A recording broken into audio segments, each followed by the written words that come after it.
ďalší triumf tohto 7-ročného Hlavala. Zlato, poď. Koho? Však vyžení. Tu sa už grupujú.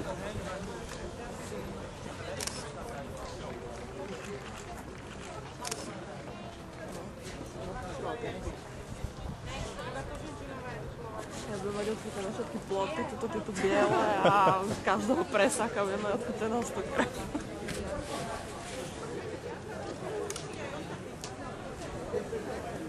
No a teraz, vážení priatelia, budeme svedkami slávnostného odovzdávania cien šampiónom a tým, ktorí sa umiestnili v minišampionáte poníkov.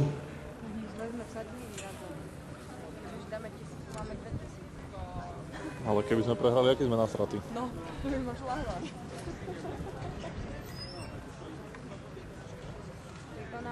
Do 130 centimetrov.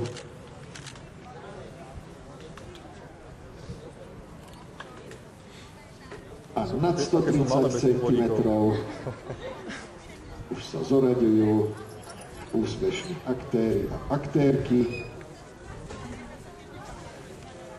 tohtoročného šampionátu občianskeho združenia Darkona. Nejaký podmas im tam mali pustiť.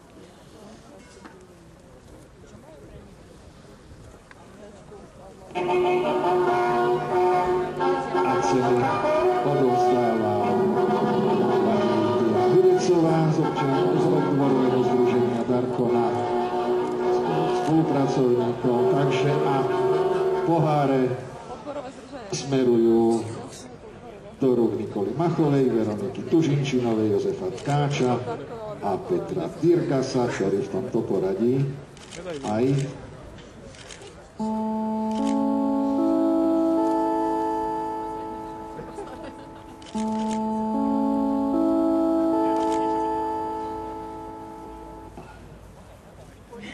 a ceny odovzdáva aj pán Stanislav Matulík, podpredseda Rozpočtovej komisie, a ten teraz opäť odovzdáva cenu Veronike Tužinčinovej, ktorá zvíťazila v súťaži poníkov nad 130 cm s 12 bodmi pred Jankou Koškovou. Tá bola na druhom mieste, nazbierala 9 bodov. Frederika Špániková na 3. mieste 7 bodov.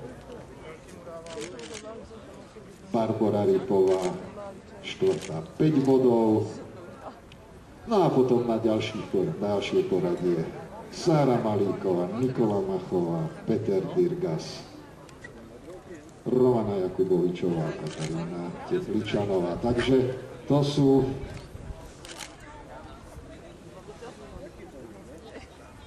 ocenení v minišampionáte poníkov, ktorý tohto roku mal 8 dielov, a nie len tu v Bratislave, ale i na rôznych iných závodiskách.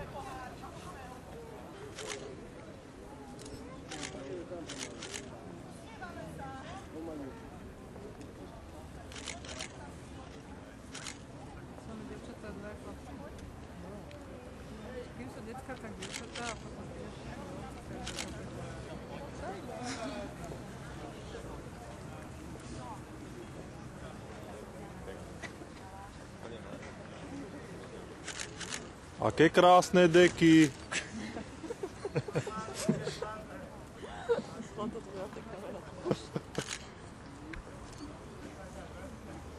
A aj cena a aj deka víťaza pre Saigona z občianskeho združenia Darkona a Sigiho, majiteľa Jozefa Macha zo Šaština Stráže, poníkov do 130 a nad 130 cm.